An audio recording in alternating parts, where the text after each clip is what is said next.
Otherwise, I am the uh, section board rep for Central Cal. Hi, everyone. Well, excellent. And we also have our featured guest speaker here, Hans Larsen. If you want to, you can do a full introduction when we start the presentation, but I don't know if you want to give your quick overview bio. Sure. Yeah, it was a pleasure to be here today. Thanks for the invitation. So I'm Hans Larsen, the Public Works Director for City of Fremont, an ITE member. I've been with Fremont for 7 years. Prior to coming to Fremont, I was with the City of San Jose, including 6 years as their Director of Transportation. Excellent. Thank you. Happy to have you on and happy to see everyone here. So I'm just going to go ahead and share a quick two-page slide deck. So as we discussed, this is a joint section meeting between the San Francisco Bay Area and the Central California section, representing anyone all the way up from Del Norte County through the Bay Area down to Monterey County, and then inland we're talking about the San Joaquin Valley as well as kind of off in the East Sierra Bishop area. Our topic today is Fremont Vision Zero with Hans Larsen, the Public Works Director, City of Fremont. We have a quick agenda to go over. So as the first icebreaker, I'll stop sharing real quick so we can see everyone in grid view. So which section are you a member of? If you could just either raise your hand with a reaction or turn on your camera and physically raise your hand. Who here is a member of the Central California section?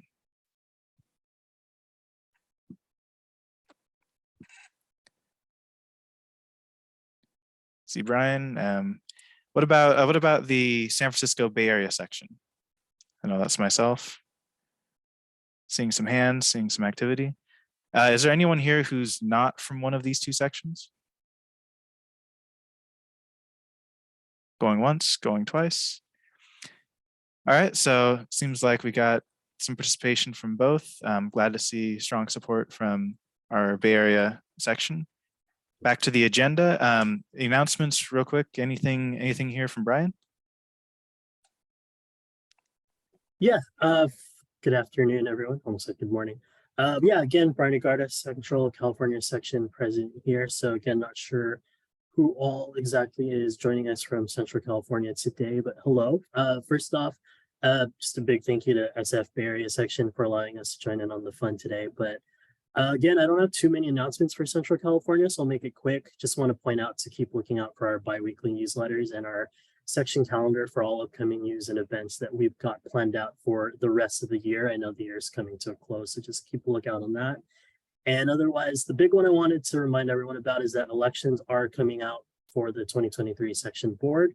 They're coming up this November, and we'll be announcing those official candidates soon.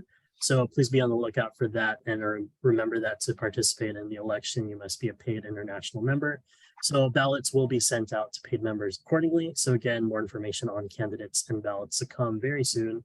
Other than that, again, newsletter, calendar for all upcoming events. And as always, reach out if you have any questions. So, all right, Kevin, back to you. Excellent. Thanks, Brian. We in the Central or in the SFA section have pretty much the same announcements. Our election cycle is a little bit more ahead. Our nominations are actually closing tomorrow. So if you have any interest in running for one of our positions, feel free to message one of the officers, ask them about it, and get those nominations in by tomorrow. Our next meeting will be on ATSPMs with MyoVision on November 16th, also at noon. It'll also be a virtual meeting. And keep an eye to your emails because we are working on some December, January, and further meetings. Lastly, for the Western District, Mark, I don't know if you have any updates on behalf of the Western District or if there are any other representatives here who would like to share anything. Just briefly, big announcement, something we just learned of last week, but there will be a Western District Student Leadership Summit. So for all of the student chapters in the Western District, Hawaii, Alaska, Oregon, Washington, and California, we will have an in-person Student Leadership Summit at the end of January that will be hosted at USC. It's actually several of our schools are joining forces to host that. If if you know student members, or if you have an opportunity to participate in that, it's a conference put on by the students for students with help from professionals. And it's very rewarding. It was started in the Western District at Cal Poly SLO, and this will be, I believe, the 8th Student Leadership Summit for the Western District. And it's also something that we started in the West, but now is done by several districts throughout the country, which is really just another testament to all the good things that we do, that we start here. In addition, in the Western District, our next annual meeting, our next annual conference, and for those of you who are in Palm Springs, it was great seeing everybody. Next summer will be in Portland. It'll be a joint meeting with ITE International, so it'll be a larger format meeting, including people from throughout the nation, as well as Canada and our global district. That will be in August in Portland. The call for abstracts for those who want to present on Vision Zero, or perhaps anything else. The call for abstracts is now out and available for that. So I do look forward to seeing a lot of you in Portland next August. And that's it for the Western District and ITE International announcements for right now. Excellent. Thanks, Mark. And so before we get to our feature presentation, we have a second icebreaker. This is just a quick question to everyone here. What is the most interesting complete street or traffic calming countermeasure that you've seen deployed within one of our sections? Feel free to either raise your hand or deposit it in the chat. And once we get a few people, once we get a few responses, we'll maybe pick on some unwitting victims to share why.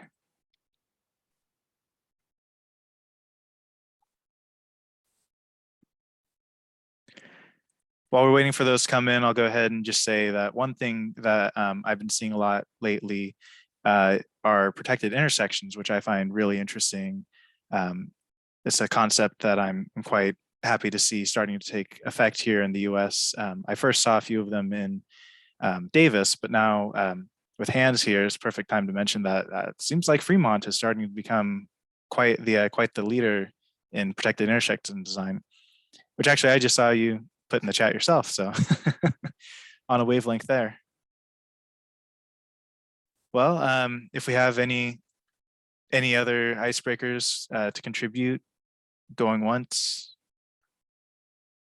going twice, hearing nothing, I'll go ahead and turn it over to Hans. So thanks, Hans, for being here, and take it away. Absolutely. Thank you again. Let me make sure I can share my screen here. All right. Is that visible for everybody? I believe so. I can see it. Working? Okay, great. Yep. So again, we really appreciate the opportunity and to share with you Fremont's Vision Zero program. And you might notice kind of the logo on the bottom left here. Actually, earlier this month, we were asked to be part of the ITE Learning Hub and share what we're doing with our Vision Zero program as part of a national webinar together with the cities of Minneapolis and Tampa. And so it's an opportunity to kind of use this information and share it with a local audience. But because I actually have a little bit more time with you all, I've added some bonus slides to the presentation. So in the event that you saw that, there will be some new materials to share with you, and then look forward to your questions and some discussion afterwards. So I think probably most of you are aware of where Fremont's located. We're the 4th largest city in the San Francisco Bay Area, almost 250,000 people. We're the 2nd largest city in the Bay Area in terms of landmass after San Jose. We have 500 roadway miles and 225 traffic signals. I think most folks know our largest employer is Tesla, with about 15,000 employees now. They didn't close the factory because they moved to Texas and are continuing to expand not only their vehicle production, but also their engineering and technology related to batteries and solar panels. And so they've got a big operation here in Silicon Valley. And then, we have been just a great sort of point of pride is Fremont has been named 4 years in a row as the happiest city in America by Wallet Hub. And I'd like to point out, if you look at, the data that makes up that ranking, that being a safe city is part of the criteria. And so just to connect the topic that we'll be discussing here today, Vision Zero, and the work that we've done to improve safety of Fremont, we like to think that we are contributing towards the happiest, our designation as the happiest city in America. The map here is from the Vision Zero network and identifies more than 40 cities that are officially designated as Vision Zero cities. And we're proud to have been one of the first and early adopters of the Vision Zero program. Our program was established by our city council. It was initiated by our city council. We put together an action plan in 2016, and we were among the first 10 cities in the US and the first medium-sized city to adopt Vision Zero. Most of the other early adopters were among the larger cities in the country. The first 4 cities to adopt were New York City, San Francisco, Seattle, and San Francisco. So we have gotten some very nice recognition in terms of our efforts through our first 5 years of Vision Zero implementation in terms of media articles. And I think the crowning recognition was last year, ITE awarded the City of Fremont Vision Zero program as their National Transportation Safety Achievement of the Year. And that recognition has led to other attention to our program, wondering, what it is that we've done. And I'm pleased to share with you and have many others what we've done in the interest of really advancing our profession to do everything we can to improve safety for all users. So I did speak at the national conference about our program in New Orleans. There's an ITE article about our efforts, and perhaps many of you have read that. So, but I'm going to give you kind of the personalized walk through what we're doing. The thing that is most notable is that in 5 years, we were able to achieve a 40% reduction in severe injury and fatal traffic crashes. We measure that using a 3-year rolling average, recognizing the numbers can bounce around, and they have actually gone up for us and across the country, during the COVID times. But still, even looking at through 2021, we're down 40%. Both in severe injuries and fatalities. So what I want to share with you is, what we've done to achieve that remarkable outcome. If you look at where Fremont stands on kind of a national perspective, it's probably even more impressive that our fatality crash rate is 1/5 of the national average, about 1/4 of the state average, 1/3 of the Bay Area average. And so we are, doing something right here, but we know there's more that we can do on our journey towards zero. But we need to really look at kind of international models, and you can see so many other places in Europe and Asia that are doing even better. And so we know that there's more we can do, and there are places that are doing the right thing towards safety outcomes. Wanted to put this in a little bit of context, because I often get it's like, wow, how did this happen in Fremont? What's going on there? And our really firm embrace of Vision Zero and transportation safety is really part of a significant policy shift that Fremont made beginning in 2011 with the adoption of a new general plan that was very oriented towards sustainability and really transitioning from Fremont's history as being an auto-oriented suburb to a modern multimodal urban city in the right places. So we're not tearing down all the suburbs and putting in high-rise buildings, but building what we call strategic urbanism around our major transit hubs is one of the key things. And we want to put in place, a multimodal transportation system that provides safe and convenient access for everybody. And it's written into our DNA, our general plan vision, to actually be a model in trying to accomplish this. So that's part of our organizational inspiration to do things big and bold in the area of kind of suburban to urban, auto-oriented to multimodal transition. We adopted a complete street policy in 2013. Vision Zero and safety align very much with the general plan vision and complete streets. And the power of adopting a Vision Zero policy is that it sets forth as part of the organizational priority is safety is the #1 consideration, and that you're willing to make the trade-off of safety over speed.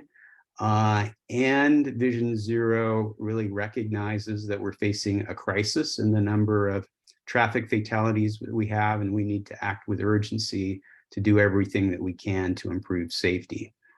Other related things were a new bicycle master plan, which focused on cycling infrastructure that focused on all ages and abilities.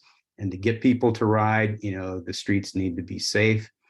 And then in 2019, we approved a mobility action plan that put in place a policy goal to actually decrease the amount of driving in Fremont from what's been about 74% drive alone, and we want to achieve a reduction to 50% by the year 2040. So that means we really want to encourage more people walking, biking, and using transit. So that's part of the kind of the strong and comprehensive, foundation that we have that guides our work, and in which Vision Zero is a big part of. So let's get into sort of the data and the details of starting a Vision Zero approach. And it really starts with understanding where your problems are, knowing your data, and where to focus your efforts. And one of the benefits of the Vision Zero approach is that your goal is to deal with what I call sort of the bad crashes, the severe injuries and the fatalities, and you somewhat accept property damage, minor crashes, but you want to avoid people dying or having life-altering injuries, and that you're going to focus your efforts on those outcomes. It's actually only about 5% of your overall crashes. And so it allows kind of an intense focus on, okay, where is this happening? And I think anybody that takes a look at this sees the correlation between those types of crashes and the multi-lane high-speed arterial streets, that have go through our community. And as you look at this, you find some numbers. Like for us, it was 10% of our streets had 90% of our fatalities, 2/3 of our severe injuries. And that defines kind of the high injury network that you're going to focus on with countermeasures to improve safety. What it also does is really take away what historically has been, in the political environment, a focus on neighborhoods. We need to calm our neighborhoods. There's concern about, safety for kids in the neighborhoods. While that is also important, if you look at the data on where people are dying or having, severe injuries, it's generally not in the neighborhoods, but it's on the major streets. And so this allows, us as professionals to really focus on the major street system, which I think in most communities, had been lacking from a political perspective. The next step is to, determine what you're using as your guidance. If you're going to transform your streets to be safer and more complete, what do you have? And I think historically, we've relied on state highway guidance because it's frankly been the only thing available. And it has, I'm sure we all know, focused on cars and speed and efficiency and level of service. Unfortunately, there's a new set of guidance available through multiple sources, but really kind of an early leader in changing the guidance has been NACTO and their Urban Street Design Guide. We have adopted that as our primary guidance. And then with that, in hand. It's like, how do we go implement this? And one of the best things you can do is use your pavement maintenance program to essentially restripe your roadways as safe and complete streets every time that you're doing a pavement maintenance project. And then over time, systemically, your streets transform. And so that's a key part of what Fremont has done. And you can see example in this photo, high visibility crosswalks, a road diet, buffered bike lanes, and this is a safer, calmer environment, and has been part of what's contributed to our outcomes. The other big finding we had is that protecting pedestrians and bicyclists, that the way streets had traditionally been designed didn't have enough safe places for pedestrians to cross the street, or safe and comfortable facilities for people to ride their bikes. And so we immediately focused on things like, full retrofit of pedestrian countdown signals, putting flashing beacons and other pedestrian crossing devices on our streets. Prior to Vision Zero, there was one flashing beacon in Fremont, and I think it was installed, the year before we started Vision Zero. We now have 17. We have 6 more in construction right now, and another 6 that are funded. So that has been one of our, I think, leading countermeasures that has really helped. As we repave our streets and go to a narrower lane configuration, Fremont streets generally were 12 to 14 feet wide before Vision Zero. Now they are 10 feet wide with a 1 foot offset against a median island. This has created an incredible amount of space that we've been able to free up and install bike lanes where they weren't before, buffer bike lanes where we had narrow ones before, and create space to put in some protection devices. And so through our systemic approach of repaving streets and restriping them to be safe and complete, we've installed 50 miles of protected bike lanes over the period of Vision Zero. And Fremont has moved from a city that was not even recognized as a bike-friendly city, and we've advanced 3 levels since. We first applied and they gave us an honorable mention from the League of American Bicyclists. We did more work, we reapplied, we were moved up to a bronze level, and then recently we were rewarded with silver level bike-friendly city. And there are only, of the 101 cities in the Bay Area, there's only 4 cities that have a ranking higher than silver. So we've kind of moved into the elite class of bike-friendly cities in the Bay Area and across the country. Another kind of big, takeaway for us is that, when you study your system, you recognize you got a lot of issues to deal with. And it takes money and time to do sort of high cost improvements like flashing beacons or hawk signals or new signals. And we were finding, we knew where our problems were, and we had projects, on the design boards to fix them.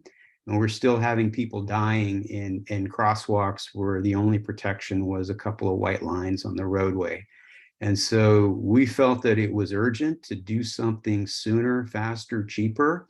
And so we marched into kind of the world of quick build improvements and looked at some bold treatments where at crosswalks that needed more protection to put in, as shown here, sort of plastic yield markers, and we applied them actually on the lane lines in order to create a more confined space for vehicles to pass through so that they would slow down and pay attention at the crosswalks. And so we did this at 25 locations. It's generally an interim measure until we can get something better in there. And it has an incredible effect of slowing down traffic. Another thing that we did is that we saw that we had a lot of issues on our multi-lane highways with sort of the multiple threat issue. Is one car stops at a crosswalk, the pedestrian thinks it's safe to cross. The vehicle in the next lane does it or changes lane because why is this car stopping? Or they don't see the pedestrian because it's blocked by the stopped vehicle. The pedestrian walks out, and we have another severe injury or fatality. And so as a measure to address that, we developed, and this is kind of a unique treatment we came up with, is painted lane islands with physical devices that actually prevent lane changes and increase more awareness and slowing down at a crosswalk location. We've actually found these to be so effective, we've kept them in place even when we've upgraded an intersection with a pedestrian hawk signal, which is shown here in this slide. We found we had intersections that were way too wide than what was needed. And as a quick build measure, using our own city maintenance crews, we painted out the extra space and tightened up intersections for the interest of safety and better environment for crossing. I'm going to add, one of the best tools we have, and for us in Fremont as a public works department, so we actually have transportation, engineering, project delivery, maintenance, all within a department, so we don't suffer from kind of the silos that many bigger cities have. And so we put our maintenance workers to work as being our project delivery team with a whole variety of paint and plastic quick build improvements. So we're just talking about protected intersections. We also looked at really kind of embracing the sort of the Dutch intersection design for its friendliness for people walking and biking. And you can see an example here. This isn't exactly the same location, but previously wide intersection, high slip ramps for right turns. And we've completely rebuilt and narrowed the intersection to a protected intersection design, which provides an incredible level of safety for people walking and biking, and really slows down vehicle traffic, particularly those making right turn movements. We have fully embraced this and been successful in getting grant money to do these. We have 13 task orders for them to install more paint and plastic in our schools. And we've had an incredible amount of reduction, 67% reduction in youth-related traffic crashes as a result of this investment. Every Vision Zero program knows that speed is a primary factor associated with the severity of a crash. And so having programs to reduce the speed on arterials within neighborhoods, using things like radar feedback signs, having promotional campaigns, encouraging folks to slow down. And one of the things we noticed that with our restriping of our major streets with narrower lanes is that the speed actually slowed down. And we were able to justify using the now former 85th percentile rule that we could lower the speed limits on 50 major street segments over 27 miles of streets by 5 miles an hour, just because of the changes we made.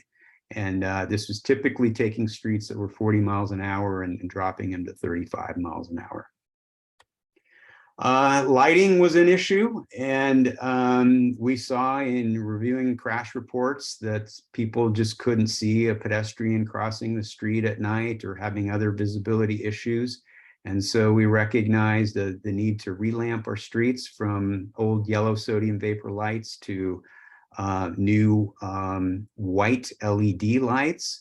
And actually this saves money and energy costs. It reduces the amount of maintenance, but it also saves lives. And so we've seen a 36% reduction in nighttime crashes due to this effort.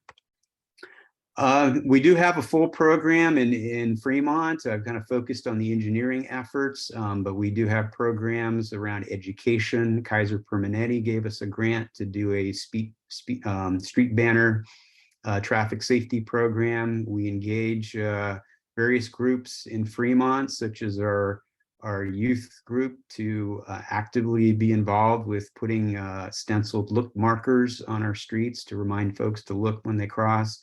And we have an absolutely wonderful relationship with our police department, and their focus in terms of enforcement is more about high visibility stops to encourage people to change their behavior, to give them warnings and not necessarily a ticket. So wanted to just kind of close out this first part here with, there's a lot of documentation about Fremont's first 5 years. So through the ITE journal, we did publish a report with the assistance of Fair and Peers on our first 5 years that looks at what we accomplished the first 5 years, the outcomes, and then looks forward to the next 5 years to the future of our program. And then we've also contributed to publications with Federal Highway Administration and webinars with the Vision Zero network. So if you're interested in learning more beyond what I'm sharing with you here today, there's a lot of stuff out there. So we're going to move kind of quickly now into a bonus round. So this is post ITE Learning Hub and kind of just some new tips for you all. And just to summarize, Fremont's approach, it isn't necessarily what we did. There's a lot to sort of how we did it. And it's like looking at the data, really analyzing what the problems are, looking at and fixing your hotspots, but recognizing that similar condition could be somewhere else in your city, and then address it also systemically.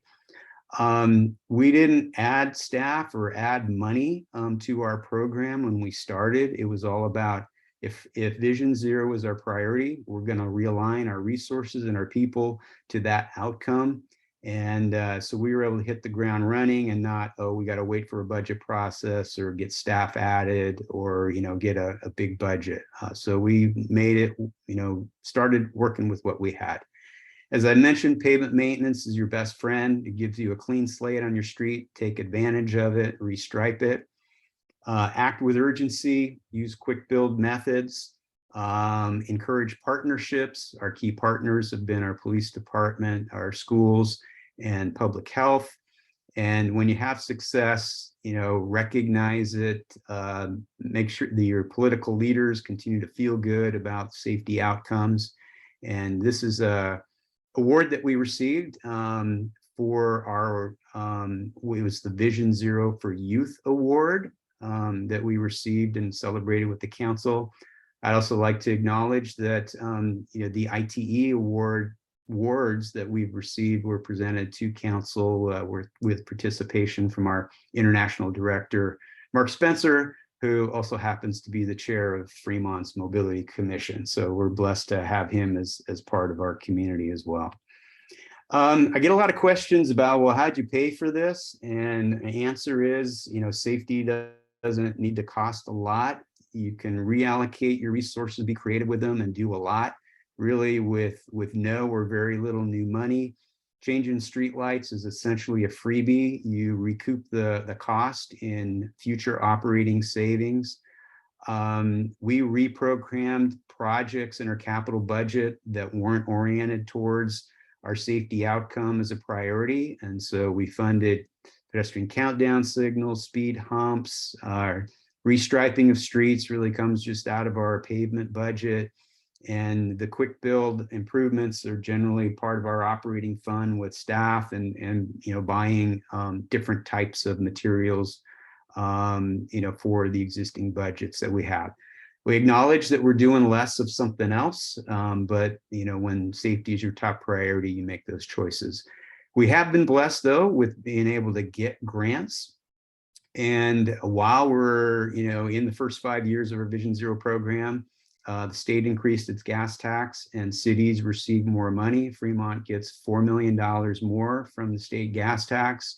We have chosen to invest a lot of that new money towards safety projects.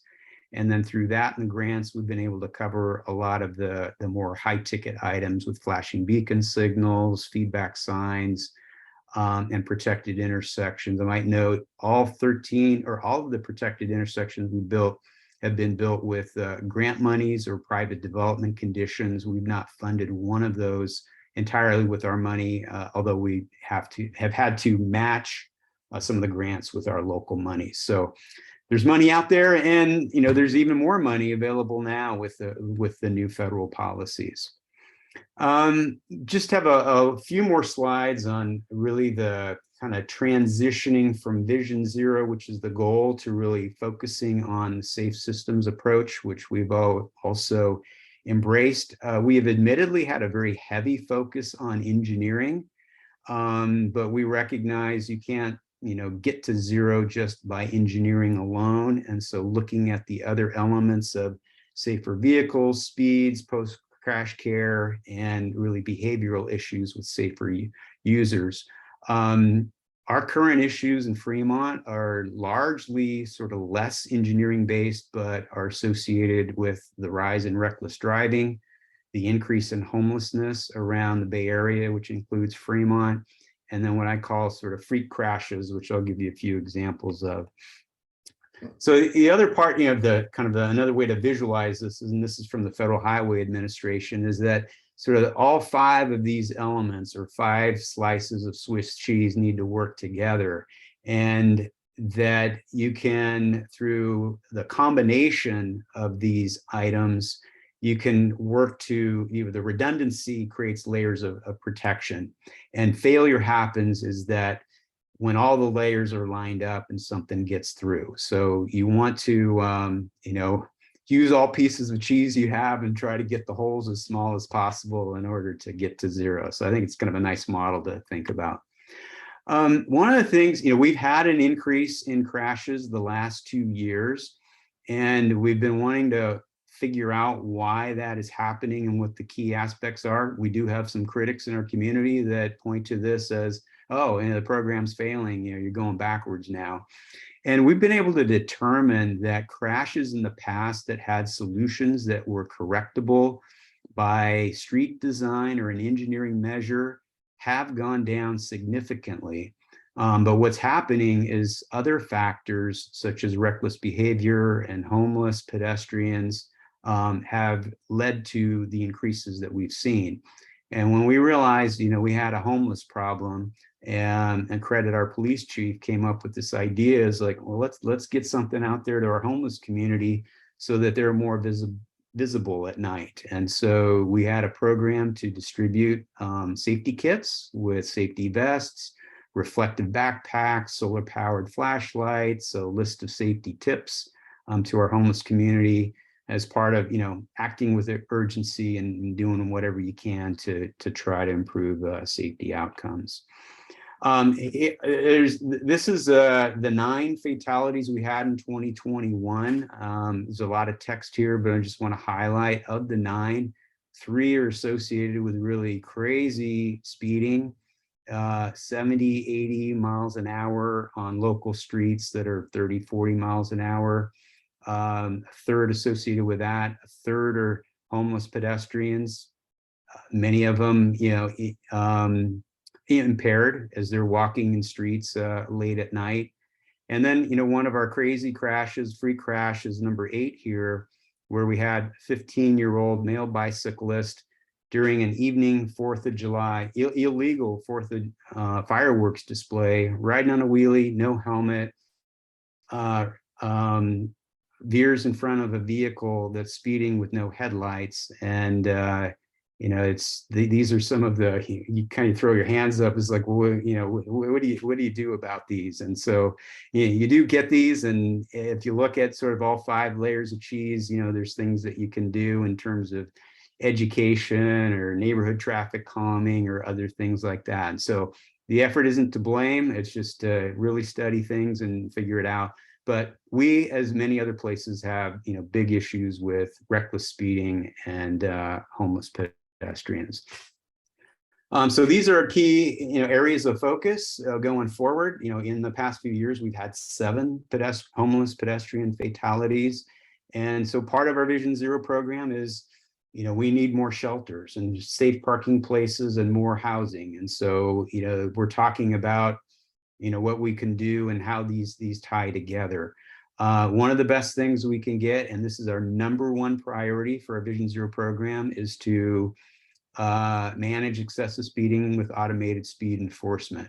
I happen to be in France this year, and it is amazing how calm and uniform the traffic speeds are at a place that has automated speed cameras and signs literally everywhere. And we need to get that in our state of California in order to make improvements. One of the things we're looking at is retiming our traffic signals for a slower progression, and then also moving away from what was common practice late at night. You know, you put your arterial signals on your major roadways, rest them on green. What does that look like to maybe a drunk driver late at night? It's like, well, I got to see a green, I better go fast so I can catch them all. That's going to have a different behavior than if you rest them on red and then the light changes, you know, when they're, you know, detected as they approach. So we're looking at that as kind of a new slice of cheese, so to speak. We know vehicles have gotten bigger and heavier, and that needs to be addressed.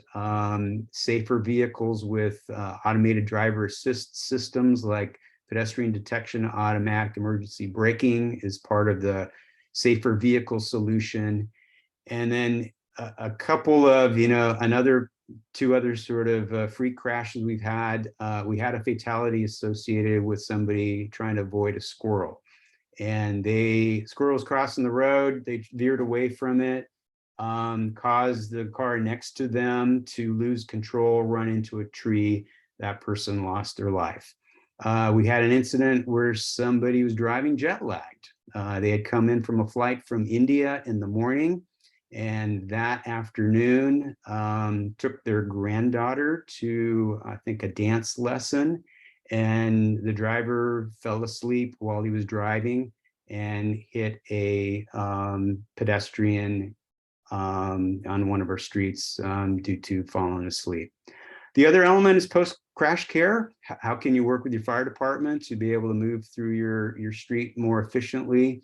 We're deploying advanced traffic signal priority technology that basically programs the traffic signal system from the fire station to the destination that they're going to, so that the response vehicle has a pre-programmed sea green on their response route.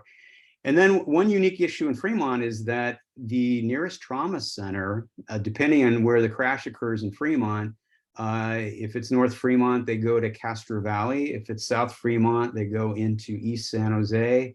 And if it's child related, it goes to Stanford, Children's Hospital in Stanford. So these are long trips in an ambulance, and we're pleased that we're getting a local trauma center at Washington Hospital in Fremont. And so this will make a big difference for folks that you know, need immediate attention or surgery, you know, to deal with you know, a major traffic crash.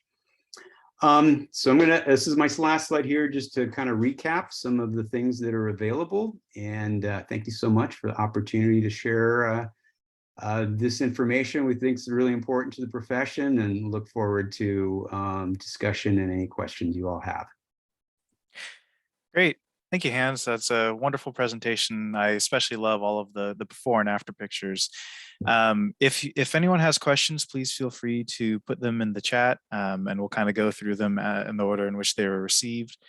The first question from Nancy is asking if the slide deck will be sent to participants. We typically don't send out the slide deck, but this recording will be on our YouTube page. And Hans, I'm sure if people are interested, they are free to email you.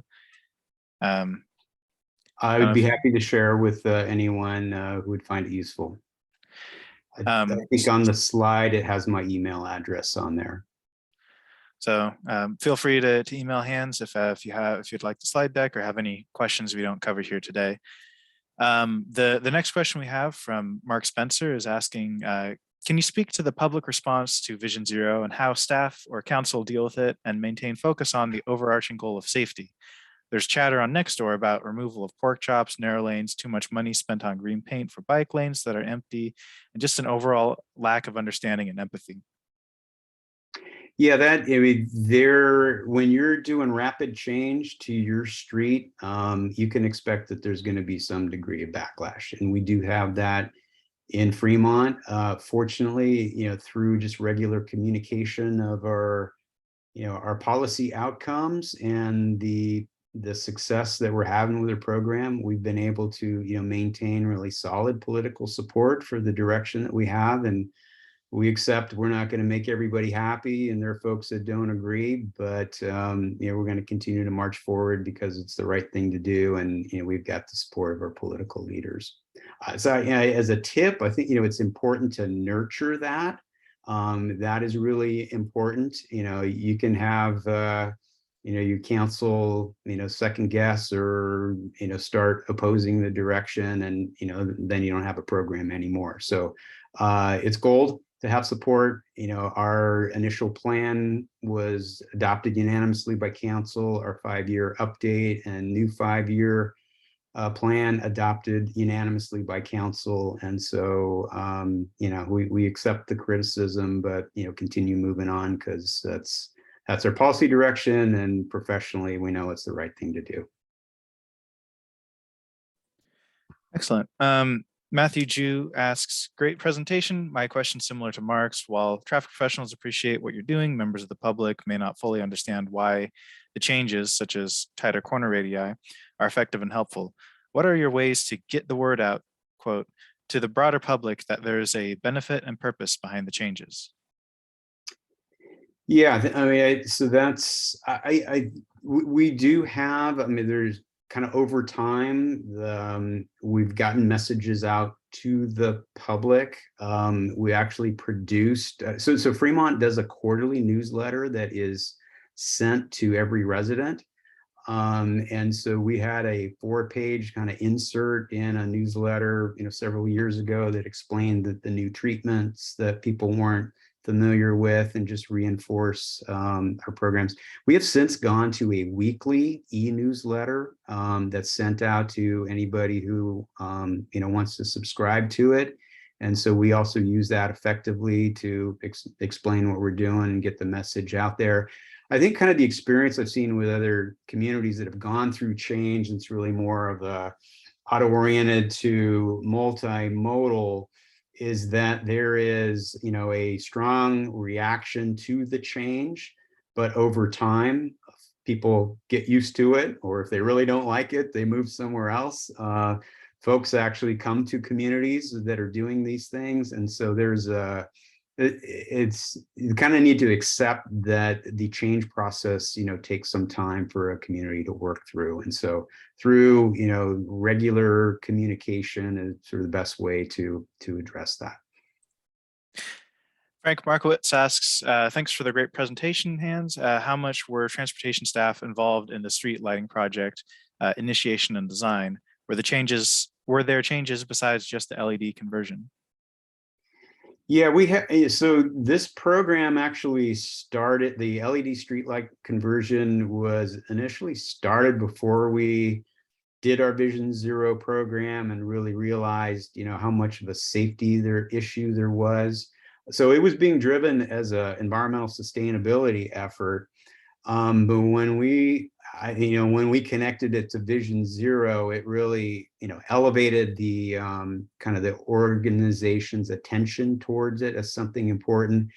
And then we looked at, rather than just doing an equivalent conversion of LED streetlights on the streets that were our high injury network, we actually brightened the lights, which consumed a little more energy, but the net is a savings from what was in there more. But we recognized that we needed, you know, significantly brighter lighting on our streets, not just a, you know, energy efficiency improvement. So our transportation engineers were involved with sort of customizing it to best align with our safety goals. Great, thanks. Tony Henderson asks, how has been damaged subsequent maintenance needs for the in-road yield signs and flexible posts?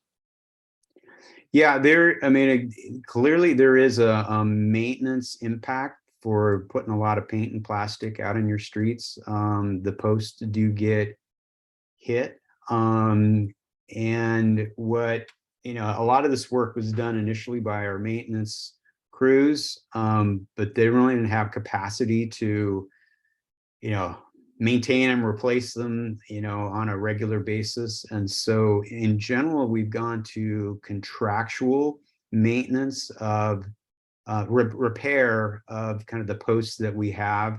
And we're continuing to add more and largely now moving through contract work, particularly for posts that are in the buffered bike lanes. And so when we have contracts to do more of this, we also include in the contracts funding to do replacement. So we're able to go through kind of as needed, on an annual basis to keep things, replace missing ones or repair or replace ones that are significantly damaged.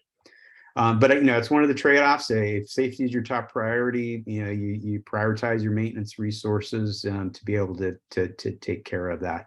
Again, I think we were blessed to actually get a bump in our maintenance resources through the state gas tax increase, and so we didn't have to maybe go through a state or communities that didn't have that, where you're actually having to make significant reductions somewhere in order to provide more maintenance for your safety devices.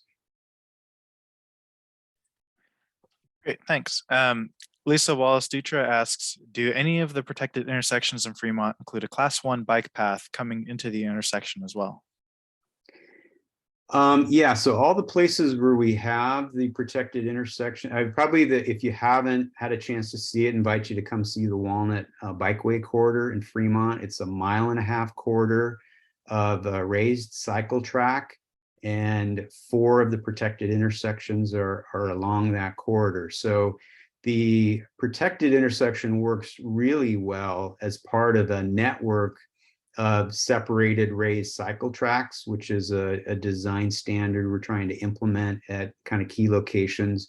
But it also ties well where you have a buffered bike lane, so that they sort of knit together. And really, the intersection is kind of the weak part of the network. It's almost easier to do the segments along the street, but then you're forcing the bicyclist into a very narrow confined area at the intersection. So what the protected intersection is really closes the gap in kind of the larger network.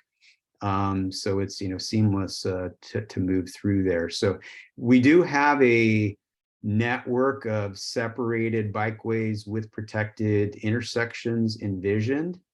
And it's been endorsed as part of a countywide transportation plan.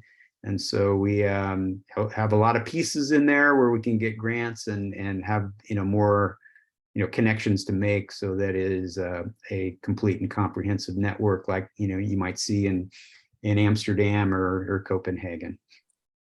Great, thanks.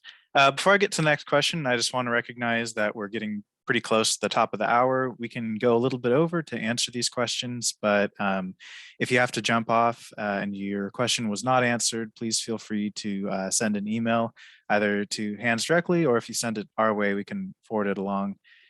So thank you everyone for being here. And as I mentioned, we can continue a little bit further and just go over a few more questions for anyone who can stay a couple more minutes. So the next question is actually for myself. I asked that in many places, the fire department can be a major detractor to things like narrow streets, reduced curb radii, and other traffic calming measures. And so how did you manage your relationship with the Fremont Fire Department to get them on board with these countermeasures? Yeah, that's a great question. And I've heard, in other cities that is and can be a big challenge. We've got, Vision Zero is a citywide priority. And so all departments, support it. We did have some significant conversations with our fire department on recognizing tighter intersections and radii do have an effect of slowing down the emergency response. They do have an effect on reducing the demand for emergency response because things are safer.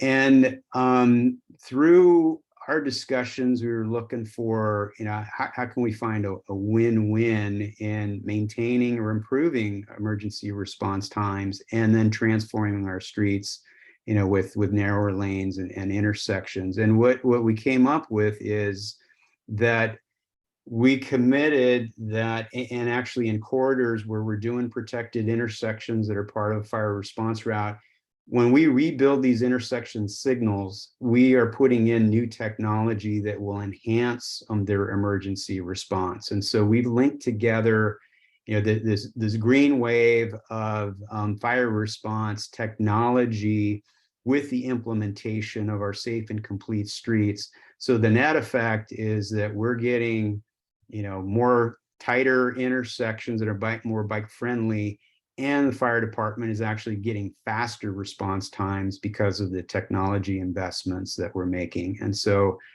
sitting down, talking about it and seeing if you can find a win-win, always works. That and we were able to do that in Fremont.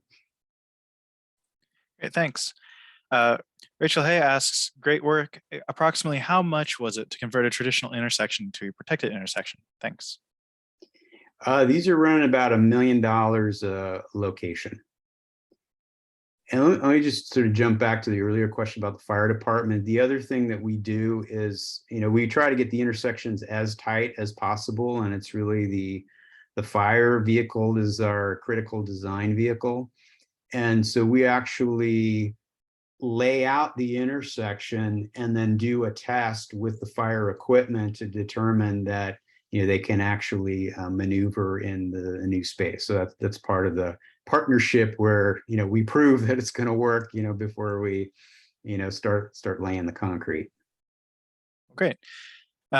Jessica Manzi asks, you mentioned it briefly, but have you been able to effectively reduce time or funding on neighborhood speeding complaints? While the public appreciates focus on high injury network, that often does not translate to not wanting traffic calming on their own street. Yeah, we did.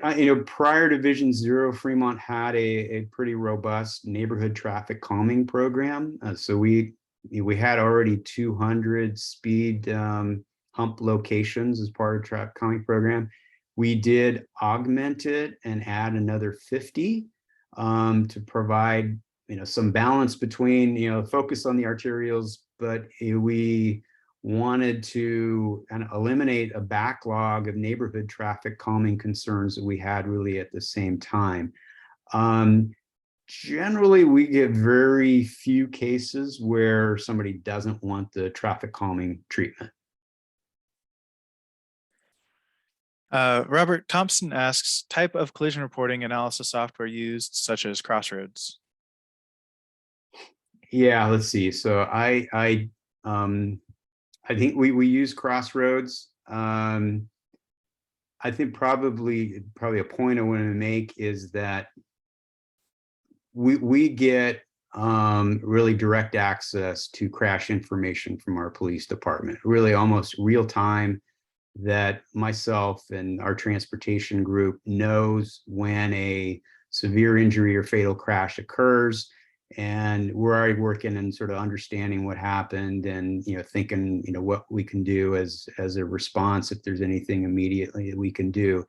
And then we really dig deep into, we get the full narrative crash reports. I'm totally amazed that so many transportation engineers don't get information from their police department. They report it, into the state database, and 2 years later they get the information back. I mean, that just isn't gonna work. Is that so I think one of the keys is to have a great relationship, and where your partners in looking at the safety outcomes. Our transportation engineers meet with our traffic enforcement unit monthly to talk about traffic safety and what we can do to continue to improve our efforts. So they're equal partners, and our police chief says, there are more people dying in Fremont in car crashes than through gun violence and homicide. So traffic safety is a public safety issue that our police department is concerned about.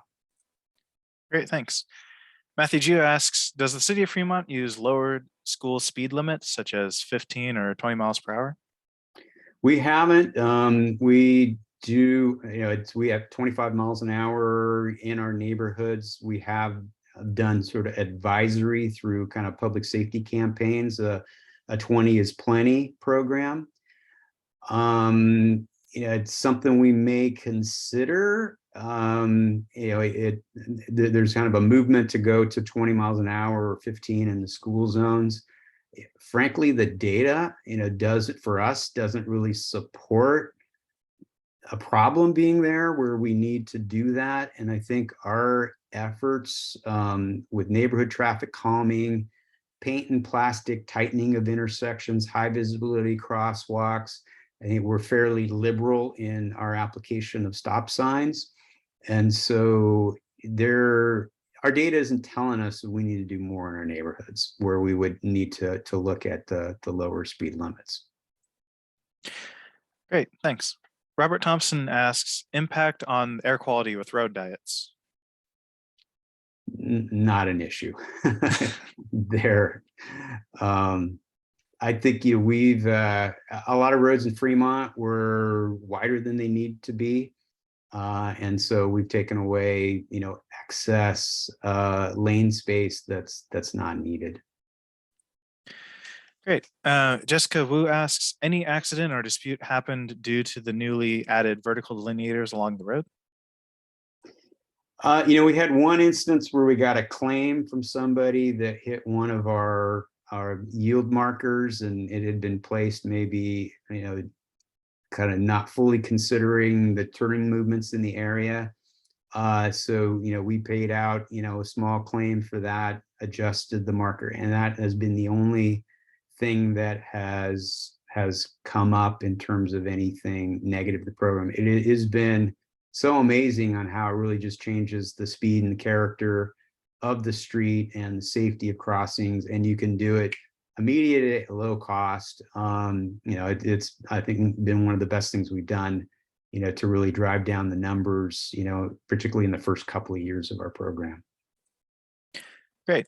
And lastly, Robert Thompson asks, to address the process, how quote, slow down, drive like you live here, unquote, signs approved through CTCDC.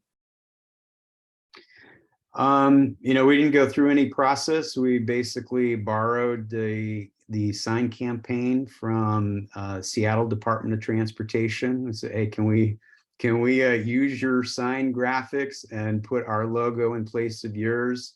And I think there's sort of a great, partnership among Vision Zero communities. And, these are basically lawn signs, that people out just put out as a kind of a reminder message to slow down and drive safely.